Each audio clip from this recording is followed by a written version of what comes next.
What's happening, hardscapers? This is episode 83 of the How to Hardscape podcast, where we talk to you about how you can start and grow your hardscaping business.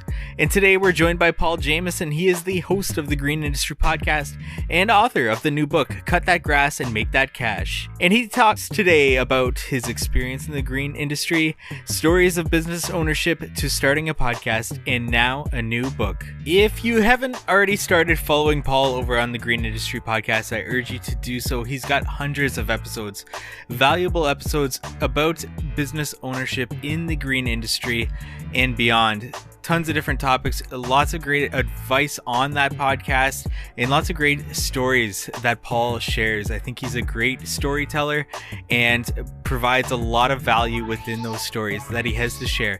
And if you are already listening to the Green Industry podcast, I urge you to go pick up a copy of his book to say thank you for all that free, valuable content that he has been putting out. So without further ado, let's get into our interview with Paul Jamison. Today, we're joined by Paul Jamison. He is the host of the Green Industry podcast and author of a new book, Cut That Grass and Make That Cash, where you can definitely go pick up a copy of the ebook and paper copy on Amazon, and likely the audiobook, hopefully by the time this episode is live. Paul, thank you so much for joining us. Thank you. I love the Canadian accent. You picked that out the last time we actually had you on the show, and definitely go check out that episode. That was actually earlier on. We had you on and had a good conversation of cutting that grass and making that cash. So we are talking about something totally new since you've since that interview about a year ago and you writing this book. So just to start off here, what made you want to write a book?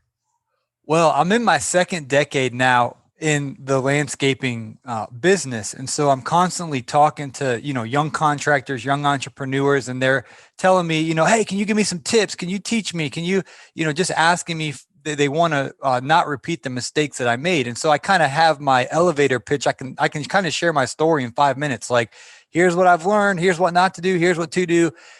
But I just keep repeating it. It's like almost daily. I'm sure you get just the DMs are just loading up, and it's like, how about I write a book and just share my story and really kind of publish it out there. And so it was one of those projects, Mike, where probably about 5 years ago, I was like, I'm going to write a book, and then the next year I'm like, you know what, I'm going to write a book. And then the next year comes, I'm going to write a book. And then 2020 came, like, I'm going to write a book. And next thing you know, the world shuts down. And I was like, all right, no, I'm really going to write a book this year. And I was like, I'm not going to let that ball drop and have an excuse I didn't write a book. So I did it, and it took a lot of hard work, but it's really cool to be able to share my journey, because now we work in a really nice part of Atlanta and have great customers, and I'm hitting good profit margins, and business really is successful and booming, if you will.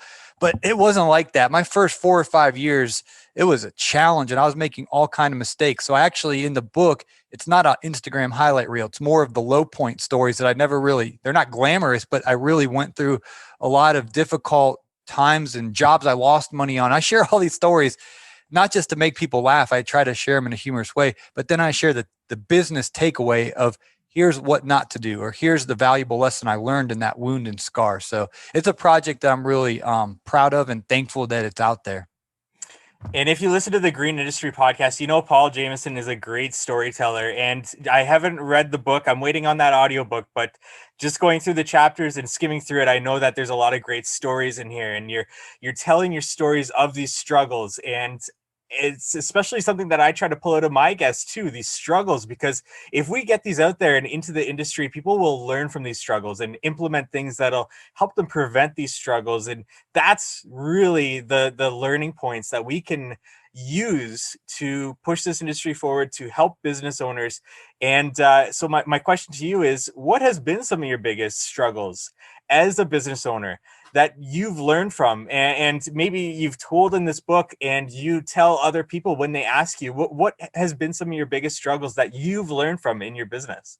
Absolutely. So the book's loaded of them. I'm going to start with billing. When I called myself Rick's Mowing or Chuck in the Truck. When I was a rookie, I would provide the service, whether it was a lawn maintenance or landscape enhancement.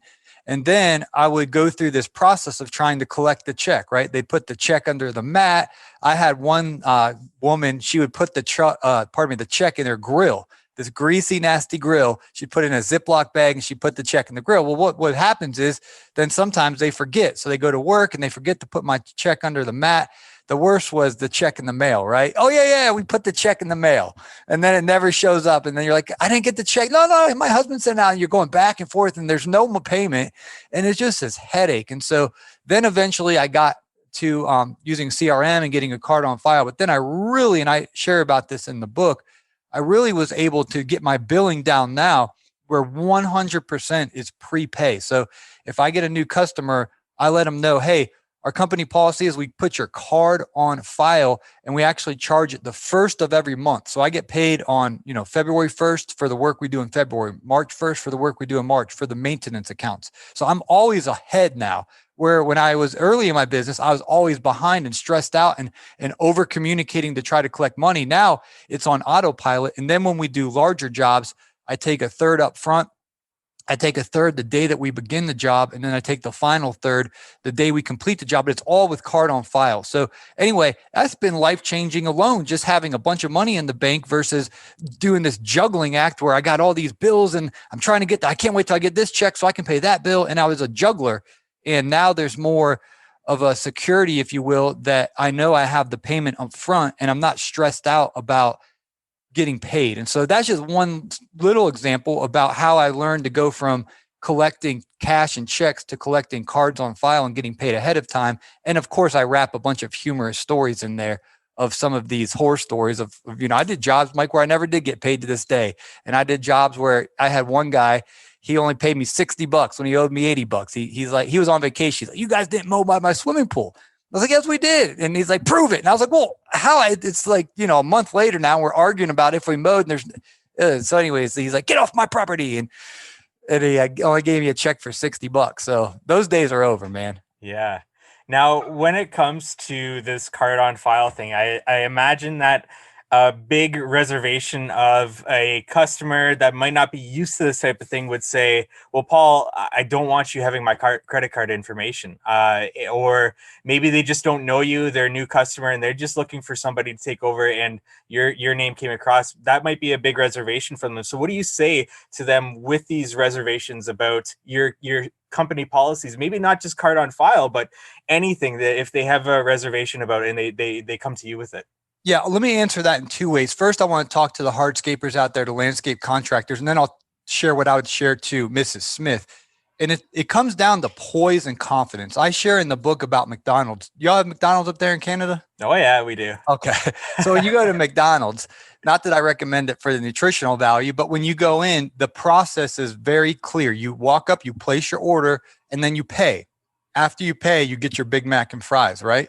And so you don't even question it. You don't say, no, bring me my Big Mac and fries. And then you eat and you're like, I'll pay you. You know what? I'll pay you. No, checks in the mail. You wouldn't get the service. You order, you pay, you receive. And as a consumer, we don't even think about it. We whip our card out, we swipe it, and our lips, our mouth, our tongue's getting ready for the quarter pounder, whatever your go-to is at McDonald's, right? And so as you develop a poise and a confidence that I just collect card on file, your customers at ease, because really they want the convenience. Their cell phone bill is auto pay with a card on file or their account's connected to that. Their cable, I guarantee you, and they're not writing a check and mailing it out to AT&T or Comcast or whatever the company is. It's on auto draft. And you can go through the various utilities. People are trained and they actually prefer.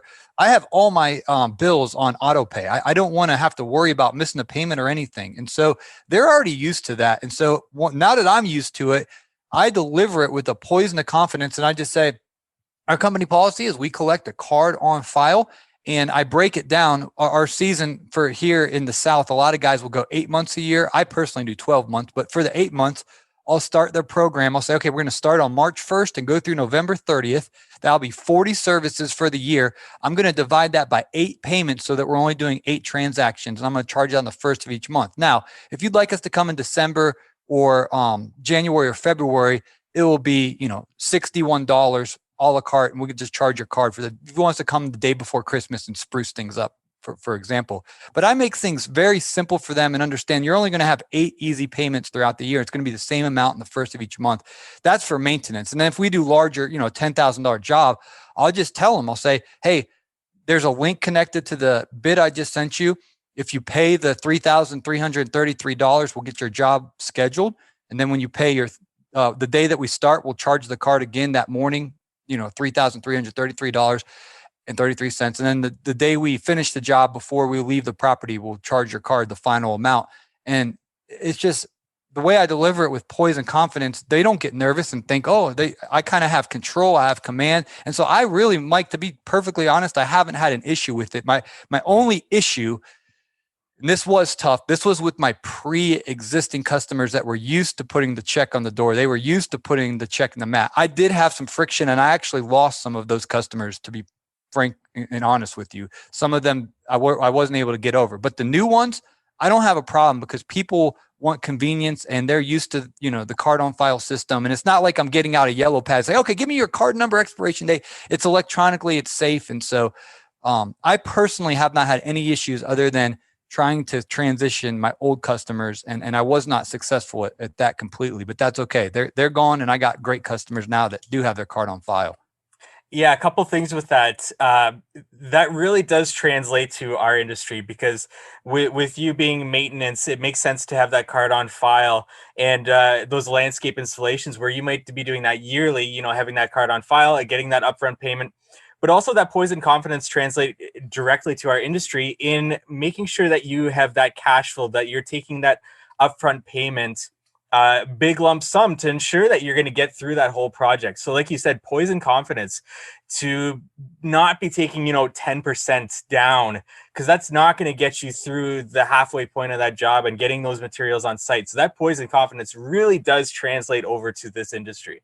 Yeah, and I got 66, 67% in the bank by the time that, the job's completed, because we get a third down. And then we get a third that, let's say we're doing a sod installation. So the day we go out there, we use a Toro Dingo with the soil cultivator. We're out there working in the morning. I've just charged the card. So now we've gotten paid 2/3 of the job. We only owe 33%, which our goal is to hit a profit margin, in that ballpark. And so all of our overhead, labor, materials, we've gotten paid for all of that. Really, the only risk we have on the line at this point is our profit. And I've never had a problem getting that payment because we do quality work. So I used to do 50-50, and I don't like that, because now there's more, the customer has more power at the end of the job, and I don't like that. So I want to be in control. Paul, take us back to that time that you said that you were transferring customers over to this new system, or even anything in general in terms of talking to that customer where you think, there might be that friction in transferring over to the card on file. And does that make you nervous at that time that you might be losing these customers? And what's your frame of mind in terms of, well, what if I do lose these customers? Do I still try to keep them on as, okay, I'll take your check. Or do you stay strong? And do you stick to your guns in terms of, no, this is what we're doing moving forward? Yeah, I was flimsy and I wasn't confident because I didn't know, and I was in between CRMs. And so in hindsight, I didn't do the right thing, because I was like, I had one customer in particular, and he just wouldn't give me the card on file. He's like, I've always paid you by check. And he got mad. He got offended. He's like, have I ever missed a payment, Paul? And I was like, no, and he said, what's wrong? What's the problem? And he got a like a New York accent. I'm not going to try to reciprocate it, but he's like, what's the problem? And so anyway, I continue to get his check, but then his neighbor Bob, they talk, and then Bob's like, I'll just keep paying you by check, and it was a mess. So then I kind of had to put the foot down that I'm just going to card on file. Because the other thing is, I don't like going to the bank and going back and forth. That's window time that's unnecessary. There's really no reason to have to go to the bank if you're running your CRM. Everything should be funneling into your account. And the only reason I go to the bank is the bank teller, she has a crush on me and whatever, but I'm not even interested in her anymore. So I don't even go to the bank, card on file. Gotcha. So with all these struggles that you talk about through the Green Industry Podcast, through this book, why continue as a business owner? What motivates you to proceed as a business owner, experiencing these struggles and these setbacks as a business owner? Because that's one of the most difficult things in terms of being a business owner, it can be really lonely, right? It can be, everything is on you to provide for your employees, to push forward, to move forward in your business. So what is that motivation for you to continue? Yeah, well, I just love what I do. Monday mornings I wake up and I feel like I'm in, the perfect place where I should be in my life. I'm pumped up about life. And so I couldn't go get a job, even if they paid me 100,000, 150,000 to go sit in an office somewhere and work for someone else. I think that would be boring to me. I like the struggle. I like the problems. I like to put the fires out. It's fun. I like to be the quarterback. I like to be in charge. I like to be running my own company. And so I know it sounds kind of weird. Well, probably not weird to our audiences, but I'm wired that way. I like the challenge, and it's fun to me. So I'm thrilled at the opportunity to get to own my own business. Mm-hmm. Yeah, absolutely. So what is it about cutting grass that drew you to this industry? Or what is it about the green industry that drew you in and makes you motivated to continue? Yeah, well, to be honest, in the book, I open up my story with how I got my first yard cutting grass, my first job cutting grass. It was because I was desperate for money. I was fresh out of college and I was broke, and so I was making like $8 an hour at the dining hall in college, and I really didn't have much money at all to my name, and so I spent it all. And now I had to pay this mortgage payments in 2011. It was $928.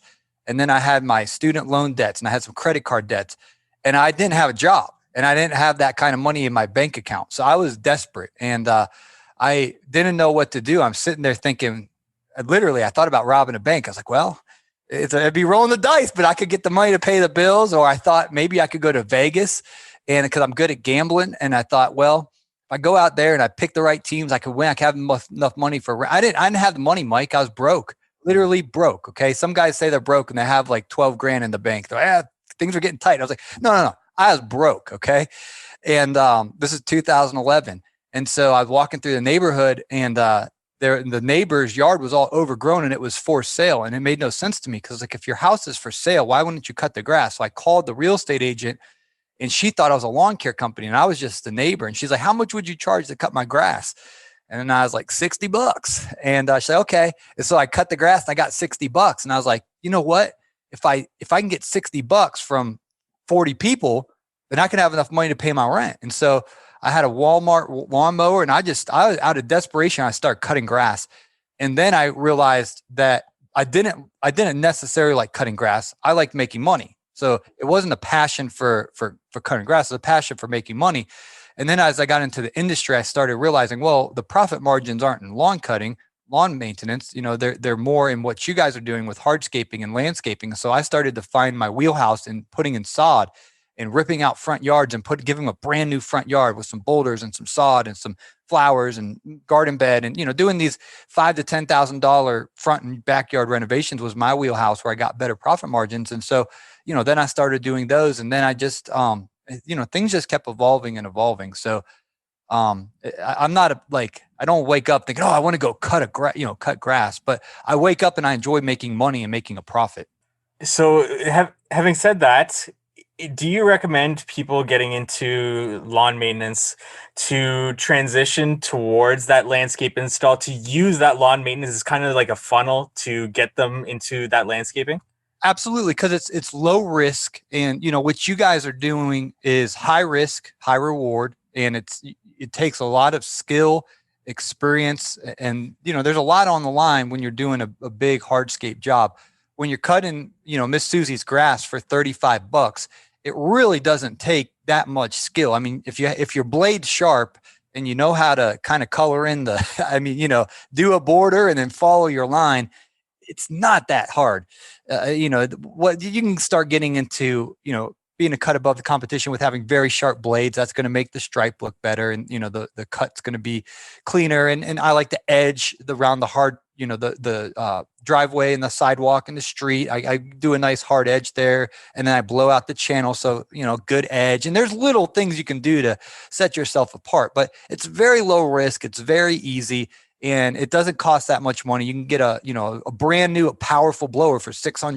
The PB9010 just came out. That thing's awesome by Echo. And you can get a weed eater and a hedge trimmer, and you can get all that for under $2,000, and you're in business. If you already have a vehicle, if you don't have a vehicle, that's going to be your biggest expense. But you could be in business with the knowledge and the equipment for a couple grand, and then get your ROI in 1 month or 2 months at the most, and now you're in the profit. And there's very few businesses out there where that's a reality, because you got to go buy the skid steer, you got to go buy the equipment starts getting a lot more expensive when you get into the more niched areas, but so does the payment. You're not getting 40 or 50 bucks a cut. You're getting 5, 10, 15 grand a pop at these jobs or more. So I think it's a great place to start, to learn the business, to get comfortable, to get confident. But I don't think most people's end game should be lawn mowing. I think there's way more profitable services within the green industry. Obviously, your guys' niche with hardscaping, and I've found landscape enhancements to kind of be our wheelhouse.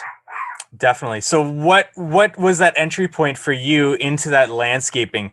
Was it noticing that your customers were asking you, hey, do you do sod installs? Do you do these landscape enhancements? Or was it something that you recognized and started to bring it to your customers? They just assume if you cut the grass that you can clean the gutters, that you can help them move furniture from their garage to upstairs. I've gotten asked to do just about anything around the house. Hey, Paul, can you come? Hey, help me hang a picture. Do you guys do sod? Do you do fertilizer and weed control? Do you do mulch? Do you do pest control? Do you do, and the list goes on and on and on. So in the book, I shared the mistake that I made, Mike, was I said yes. I said yes. Yes, yes, yes, yes, yes, yes, yes, yes, yes. So I said yes to everything, but I didn't have the skill set, the knowledge, the equipment, the pricing to do all these other services. So over time, I developed a team of subcontractors that does our fertilizer and weed control, that does a lot of these other services. So I'll say yes to the customer. I'll pay my subcontractor, I'll bake in profit for myself. But then I found, well, what do I actually enjoy doing? And so sod was one of those. And I figured out the ones that I do. So I definitely learned that it's time to say no. And I couldn't say yes to all the various offerings, but I just realized that people pay money. People go to work. When they come home, they're not going to pay money they're going to invest their time. They'd rather pay money for somebody to mow the grass, make sure there's not weeds in the grass, update the patio in the backyard, or build the patio and do these services around the house. And so why not, make money doing that? Because they're not going to do it. Yeah, and when it comes to finding those subcontractors, that can be difficult. It can turn costly if you get the wrong people right off the bat. So how do you have any tips in terms of finding those right subcontractors and implementing them in your business so that you can create a good relationship between them?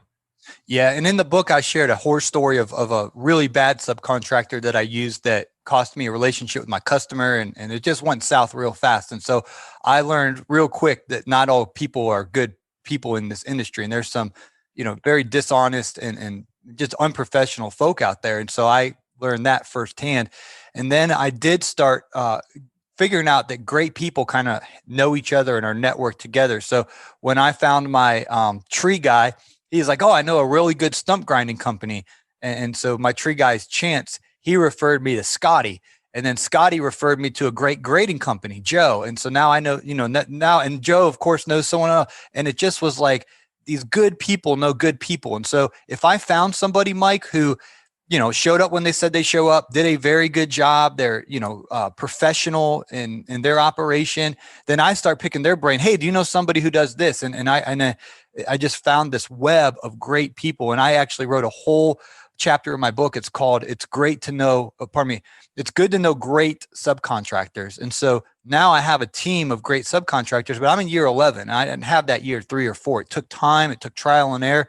But I will say this, when you find a good one, make sure you take care of them. You pay them on time, you tip them, you give them a Christmas gift, just whatever you got to do to let them know they're appreciated, because you want to keep them around. And that's kind of my business model, is using a lot of subcontractors. So I take great care of the people that do a good job, and the ones that are wishy-washy, or I'm like, I don't know about them. I don't waste my time with bad subcontractors. Yeah, absolutely. And you have mentioned on the podcast and definitely in this book about working for higher profile clientele. So what is there? do you see a benefit in terms of getting that? And how did you go out and get that clientele to start with? Absolutely. So the famous interviewer, Larry King Live, he used to have a show where he'd interview people, presidents and business guys and celebrities and movie stars. And he interviewed all these people. Well, one day he interviewed this notorious bank robber, and he asked him, and this guy would rob banks and get away with it. And he eventually got caught and was in prison, but they were able to do this interview with him. So Larry King, and he's really good at interviewing. He's like, "Why'd you rob the bank?" And the guy didn't even pause. He said, "Well, that's where the money is." It's like, "I went after the money." And it was like, that guy's pretty smart. He went where the money is. And so in business, why would you work in the rough end of town? I thought that, and this was mentors speaking into my life, because Atlanta is a very, the construction around here and the economy around here is better than most cities. It's a really good city. Right now, the economy's been booming over the last several years in Atlanta, and within that booming economy, there's these pockets of neighborhoods where the richest people live in these gated communities. The coaches of the sports teams, the CEOs of the companies, of celebrities, they live in a pocket. There's about 2 or 3 of these neighborhoods, and so one day my buddy and I knew about these neighborhoods because I knew who, the head coach of the Falcons lives in there. The captain, well, now these guys are my customers. But back then, I just knew the rumor that they lived in this neighborhood. So my buddy Vic, he asked me if I could help him move one day, and I was like, sure. And he didn't. I thought we were going to help him move, but I was going to help him help his sister move. He didn't tell me that. So I got in his car and we drove to his sister's house. Well, his sister lived in that neighborhood, and she was a real estate agent in that neighborhood. So we're driving through and I'm looking at these mansions on the golf course, on the lake. And I'm like, wow. And, yeah, that's where so-and-so lives. That's where so-and-so lives. And in that moment, I was like, I'm working in this neighborhood. I don't care. So we're at his sister's house and we're helping her move her couch. And I'm blurting out, I don't have any social etiquette at the time. I'm like, hey, who cut your grass? Who's your lawn care provider? And, basically I was like, will you give me a shot? And I was like, I can do a better job and give me a shot, anyway, the lady eventually called me and hired me. And so I started working for her and did a good job. And then she referred me to someone, and then it just snowballed, avalanched. And now I got some of the key people in the neighborhood are my customers, and that play for Atlanta Falcons. That's our NFL football team for y'all NHL folk up there in Canada. But, my one customer made $7 million this year playing football, and the other guy made $9 million a year. And so they spend money like it's nothing. I'll just text them. I'll say, hey, I noticed this. I noticed that. Yes. And I have their card on file. So they have so much money and they want everything looking good. And so I've just found those are the best customers for me, that have a beautiful home, that want it looking good, and that have money. And so that's kind of where I target. They don't have to be famous, but I do think it's good to have that they're rich, that they have money, because they're more likely to spend it on a luxury service like landscaping or hardscaping versus somebody who's, middle class, barely getting by. They're not as likely to spend money on our services. Do you still experience those customers that when you meet them for the first time, you get some red flags with this high profile clientele that you think, this is not going to work between us? Do you still have those kind of red flags pop up when you meet them? Or do you find it's mostly with these high profile clientele that they're willing to spend their money to make everything look nice, and they know that you're the company to go to for that? Yeah, I've definitely had some bad apples. There was I'm not going to say his name, but there's a very famous football player that I was doing business with for a while. And I had to move on just because he was kind of a pain in the butt and just arrogant and just like, some people that have that much fame and money, they're self-centered and they're not, anyway, I stopped. I don't care who he is, what I mean? So there are some bad apples out there, but again, with the subcontractor web of good people, I was able to find these wives are all friends, right? They all sit together at the games and they're all friends. So I was able to kind of get in with the wives network where they all talk about Paul, and they're all good people and good families and things of that nature. And so, I've gotten to weed out the bad and the good. But yeah, just because somebody's got money doesn't mean that they're going to be a good customer. You also want somebody who's going to treat you with respect and that can communicate and, that it's a win-win. Mm-hmm. Paul, dollars are in the data. What does that mean? Okay, so when I was just starting, Mike, I wasn't calculating what time we arrived on the property. I wasn't timing what time we left the property, and I didn't have a good a set of data to even analyze. And so I started talking to my friend. He worked. There was a company called Brickman in lawn and landscape. They used to be the biggest company, and then they merged with Valley Crest, and now they're called Brightview. And so my friend, he used to work in their office management crunching the numbers. So he wasn't out in the field, but they when you get in these larger companies, they got guys that sit in the conference room and all day long they're analyzing the data to make the tweaks and the adjustments to make the business as profitable as possible. So I asked him, I said, hey, can you help me be more profitable in my business? And he said, yes, but I'm going to need, and he started giving me all this data. He's like, I need all this information. Well, it was incomplete. I didn't have that information. So he's like, well, I can't help you. He's like, you're so disorganized that you're not even at the point where I can even look and analyze your data because you don't even have data. And so, I mean, I had my profit and loss statements. I had basic, my checking accounts, but I didn't have, he wanted to know what time, give me for, an entire year, what time you clocked into that property, what time you clocked out. We'll calculate how many man hours you were there, how many employees I need to know how many employees were with you each time. We're going to figure out exactly what you're making per man hour per that property. And we're going to dive into all your data. And then we're going to find out what what the true pulse of your company is, and then where you need to be. So you know what you need to raise your rates to, and you're going to know your goals better. So anyway, I started collecting every time we'd get to a property. I'd clock in, I'd clock out. Any job we did, I would calculate on that specific job, every job material we did, the exact man hours for the duration of the project. I started calculating all this. And then once I did, we're able to look back on the data, evaluate our performance, and then it got better and better and better. And what organically happened was my quoting got better because now I knew, oh, that job's actually going to take this amount of man hours. And I actually undercharged the last time I did that job. And I just really got more tight on my bidding on quoting jobs. And so I would encourage anybody, if you're in hardscaping, if you're in lawn maintenance, you're in landscaping, we need to be collecting our data.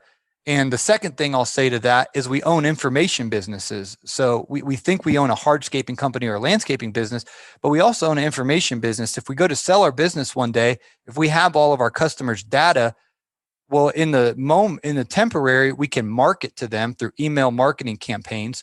And that's valuable, that data. But then if we go to sell our business one day, the potential buyer of our business, they're not just buying our equipment, they're buying our list of our customer base and our history with them and all of that. So collect as much data as you can. It helps with marketing. It helps with crunching the numbers to see how we're doing and how we can get better. And now I'm a nerd. Everything needs to be meticulously documented. Definitely. And lots of great advice in this book, I'm sure, and through the Green Industry podcast, through yourself in this interview. What I've really picked up from this is that you mentioned that lawn care, lawn maintenance is has a low barrier to entry. So you will get into these areas that are great to get into, but use that to expand the services that you offer, to gain more knowledge in that meantime, to be able to offer these other services that come with a greater barrier to entry, that come with more education and more profit margins because of that. Absolutely. Yeah. So I want to ask you, Paul, what I ask every business owner that comes on the show, and that is, what is one thing that you know now that you wish you knew from the very beginning before you started your business? What is that one thing that you know now that you wish you knew from the beginning? Yeah, I would say that it costs a lot more money to run a business. When I was just getting started, I was chasing that $60 to somehow scrape together enough money to pay my rent. And now once you get a decade under your belt, you can look back at and understand your fixed costs. Okay. Every month I got to pay my commercial vehicle insurance. I got to pay my storage. I'm not going to go through the list of all of our fixed costs, but it adds up when you're running a legit business and you're paying everything you need to be paying with your taxes, your insurances, your license, and keeping the lights on and running your business. Those fixed costs are so much more than I really understood early on in my business. And then all the variable costs, if you really look over the course of a 12-month year, you really spend a lot of money if just to keep your business operating with efficiency. And so I didn't understand just the overhead that's baked into building a business that now I'm aware of that. And so my prices now are way higher than they used to be, but it's because I understand what I want my profit margins to be. And I understand what it actually costs to run this business. And so there's like a Superman cape underneath my work shirt now because I understand I got confidence, I got boldness, I got courage to charge more because I understand what it really takes to run this business. And I think they say 80% of businesses fail after 5 years or so. And so if you want a long lasting business, we really need to understand our fixed cost, our variable cost, how much it really is going to take to run this business so that we can price our jobs accordingly. So to answer your question, I've learned to charge higher prices and to really calculate what my actual costs to run this business are so that I can stay ahead of the game and be making a profit while doing, work that I enjoy. Mm-hmm. Paul, who is this book for? Who did you write this for? Your specific audience? Yeah, I would say, guys, just like I said, that 5 year mark, if you're already running $1 million business, the book's not necessarily for you. Although I just talked with a guy yesterday who I never would have thought bought my book. He's been in business for 25 years and was telling me these nuggets he got out of my book. I was like, that's awesome. And I didn't write it for you. I wrote it for the guy, 5 years or less. So guys that are just getting started in owning their business. There's so much, Mike, guys that are in this industry, whether they're doing the hardscaping, the landscaping, the lawn care, what we all have in common is we're high powered and we're go-getters. And so we can go and build something, right? We can go and we can work hard. And it seems to be the camaraderie as I talk with guys like yourself and Brian Fullerton and these other podcasters. Like I could take Brian Fullerton, he's in Michigan. I could go drop him off in any city of America and put him under a bridge with nothing. No, strip him of all his money. Like he'll have $0. I'll give him one pair of pants and one shirt, and I'll drop him under a bridge in any city of America. And within a couple of years, he's going to have a 6-figure business because he's a go-getter. He's high powered. You know what I mean? And so guys that listen to our podcast are like that. And the reason I wrote the book is because one thing we neglect, some of us, me personally in the early days, is we neglect the details to the operating the business side of it, the numbers and the office side of the business. And so I wrote the book to kind of help that high powered go-getter entrepreneur, let's go build it and crush it guy to really understand the full spectrum of, do you want to be successful 10 years from now? Then here's the principles in your business, whether it's in billing or, customer, just relating to the customer throughout the job process. What's the right way to do it so we can win long term? So I really wrote it for those guys that are just thinking about getting started, or maybe they're in their 3rd or 4th year of business that really want to, be encouraged to have a firm foundation. Definitely. Paul, walk me through a timeline that you would suggest a young kid getting into this industry. What do they start off with? Where do they go in terms of year 1, year 2, year 3, and so on? Just like a ballpark in terms of, here's what I would do year 1 to year 3. Here's what I would do year 4 to year 6. Do subcontractors come in right on year 1 that you try to network right away? Do you go out there and just try to pick the right area that you want to service? What does that look like? Give some advice for that young kid that wants to get into this. Yeah, absolutely. So number one, I would start with route density. I would pick your neighborhood. In my case, I picked the nicest neighborhood, so that might be a little unrealistic, but pick an area. Do you guys have Panera Bread in Canada by any chance? I think we do.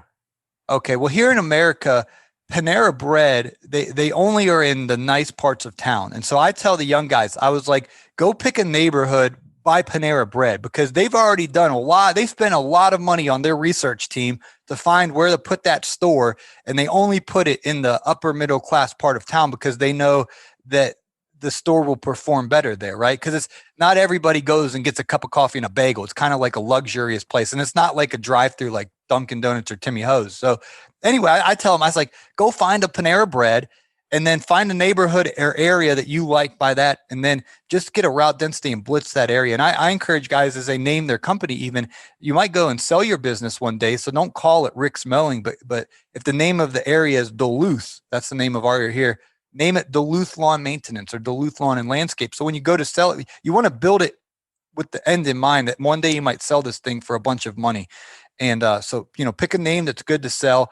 get route density, and just keep it simple that first year. Offer mow, edge, trim, blow. And then if they ask you for mulch installations, and we have what's called pine straw here in the South with instead of mulch, a lot of people get pine straw, then do those extra jobs, just that first year, really just make sure you're turning a profit and doing a good job. So it's really simple to get started. And then you start to get the education of how to do those hardscape jobs or those landscape jobs. And you can eventually progress into the big money jobs. Paul, you've had a lot of great guests on your podcast. And as a fellow podcaster, I want to ask you, through all these guests, have you had somebody come on that said something to you that just blew your mind and you implemented right away into your business? Something that was a huge nugget that you took away from just any guest on your show that you right away went out and bought or went out and implemented into your business right away? Wow, I've done 300, and I think we're on episode 335. My most impressive guest was a gentleman in Michigan. His name's Troy Clogg, and he owns a business called Troy Clogg and Associates. And so I walk in there, and I don't even know what Troy Clogg looks like. So I don't know who this guy is. So this guy comes up to me and he starts talking to me, Mike, and he was just like a right-hand man. I thought he was Troy Clogg, and he wasn't, but he just acted like he owned the place, and he was just showing off this. They have a really cool headquarters. And just the culture of this place was awesome. And then I realized that this wasn't Troy Clogg. This was like his right-hand man. He's like, hey, by the way, Troy's in a meeting. He'll be here soon. And this guy, he had so much passion to work there. So finally I got to meet Troy, and I was like, how long have you been doing this? He's like, 40 years. And I was like, wow. And he's like, yeah, you see that guy over there? And I was like, yeah, I met him. He's like, yeah, he's been with the company for over 30 years. And you see that person over there? He's been here. And I was like, what? Because in our field, in our industry, it's so hard to keep an employee for 2 summers. I mean, I don't know about y'all up in Canada, but I've been through a lot of people, you know what I mean? And someone say, hey, what's the tip to having a good employee? And I said, well, when you find out, you tell me. Okay. It's hard. Okay. Let's be honest. And so I met a man who's been doing this for 4 decades. And it's not some book that, he read that he found out how he has the experience. Okay.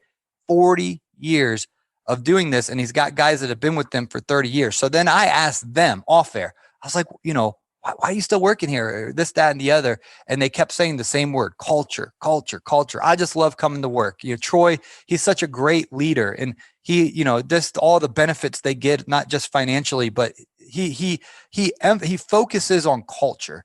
And so that's something I immediately took away. And we're out there in his parking lot. And I was like, what's this 394 on your truck? He's like, oh, well, that's the 394th truck we bought. He said over there, 261. That was the 261 truck we bought.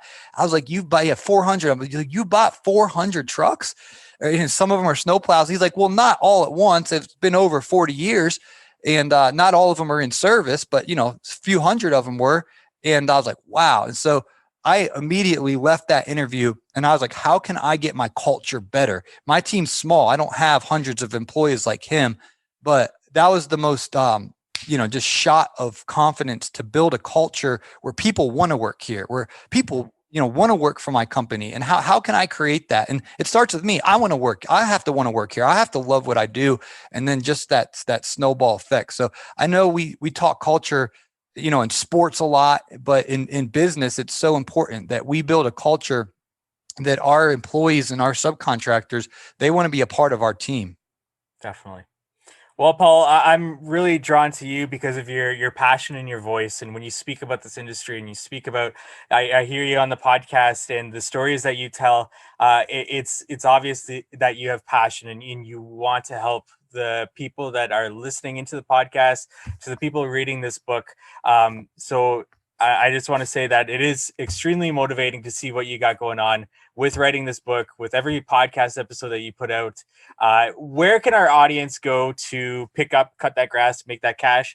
Where can our audience go to learn out more about you and your podcasts, and wherever you want to direct them to? Absolutely. greenindustrypodcast.com. Again, it's greenindustrypodcast.com. And you can pick up your copy of Cut That Grass, Make That Cash. It's available in Canada. As Mike's picked up his hard copy, he's just flashing it on the screen there. Of course, it's available in Australia and basically worldwide. You can pick up your copy of Cut That Grass and Make That Cash at greenindustrypodcast.com. Thank you for listening to today's podcast episode. Visit us at howtohardscape.com for more information. Let us know what you want to learn more about in future episodes by reaching out to us on our social channels. We are at howtohardscape on Facebook and Instagram, or send us an email, contact@howtohardscape.com. We'd love it if you subscribe to our podcast, left us a rating and a review. This really does help us get this podcast out there into more people's ears and help to get more great guests on the show moving forward. We look forward to meeting with you next week on the How to Hardscape podcast.